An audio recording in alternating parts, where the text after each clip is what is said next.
Now we must deal with barbarisms and foreignisms. In the vocabulary of the English language, there is a considerable layer of words called barbarisms. These are words of foreign origin, which have not entirely been assimilated into the English language. They bear the appearance of a borrowing and are felt as alien to the native language. From our course in lexicology, we know what parts the borrowed words played in the development of English language. The etymological structure of English vocabulary looks like this.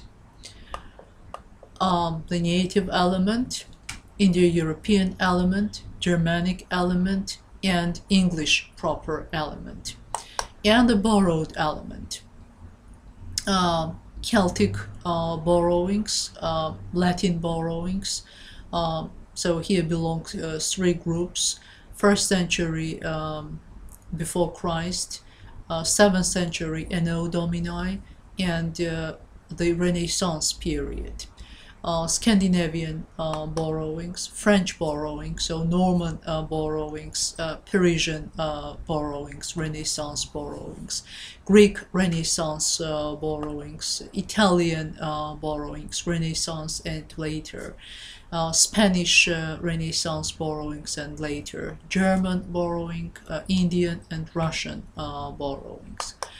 So when we were dealing with the study of lexicology of the English language, we mentioned that modern scholars estimate the percentage of borrowed words in the English vocabulary as 65 to 70%, which is exceptionally a high figure. This anomaly is usually explained by the country's eventual history and by its many international contacts. But most of what were formerly foreign borrowings from purely stylistic position are not regarded as foreign.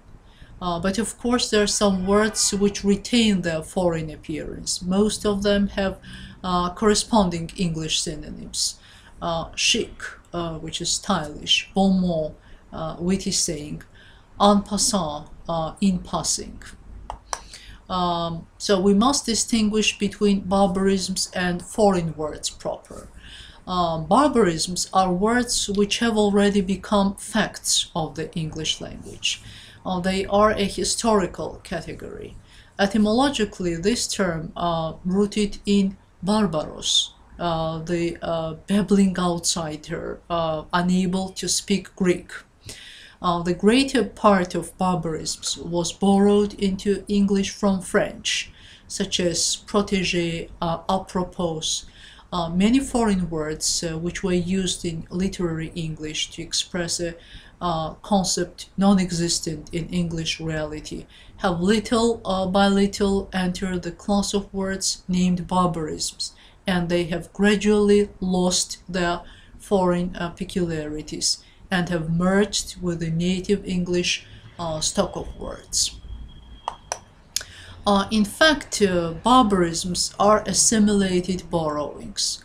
For example, conscious, retrograde, strenuous were words which made fun as unnecessary borrowings from the French. With the passing of time, they have become common English literary words.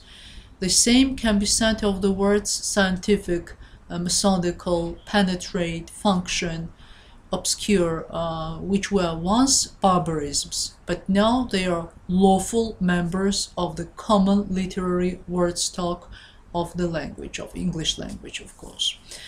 It should be noted that we must draw difference between barbarisms and terminological borrowings.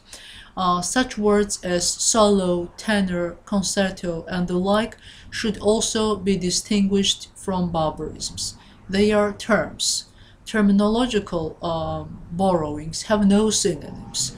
Barbarisms, on the contrary, may have exact synonyms. Unlike barbarisms, foreign words, though used for certain stylistic purposes, do not belong to the English vocabulary.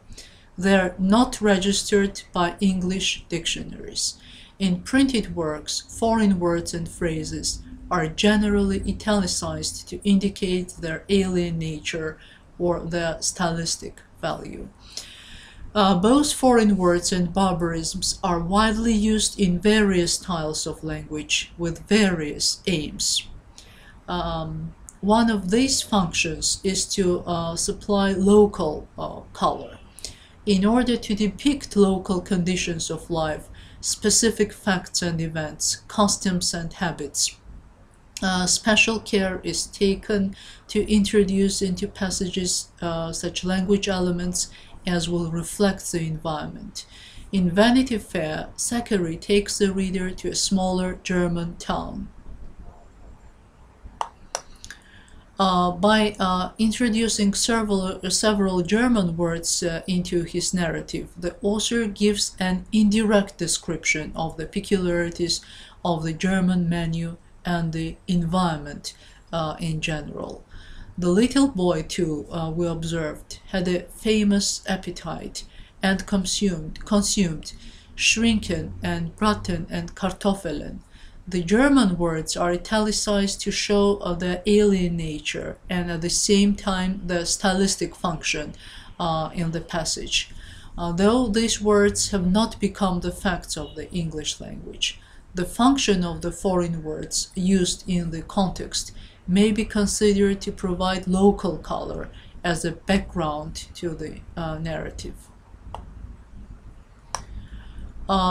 This device may be likened to one used in painting by representatives of the Dutch school, who made their background almost indistinguishable in order that the foreground elements might stand out distinctly and colorfully. Another function of barbarisms and foreign words is to build up the stylistic device of non-personal direct speech or represented speech. The following lines may serve as an example. She looked at his clothes, said, "Don't tell me," and pressed his hand. "Annette is pretty well, but the doctor say she can never have no more children. You knew that?" Soms nodded. "It's a pity. Mais la petite est adorable. Tu café?" Soms got away from her as soon as he could. She offended him. Solid, matter-of-fact, quick, clear French. He could not bear her vowels, her r's. It comes from the Forsyte Saga by Goldsworthy. One more function of barbarisms is an exactifying function. For example, the English farewell is a formal word for parting and in fact means to part forever. And when French au revoir is used, it has the meaning of see you soon again. And let us not say farewell, but as French people say, au revoir.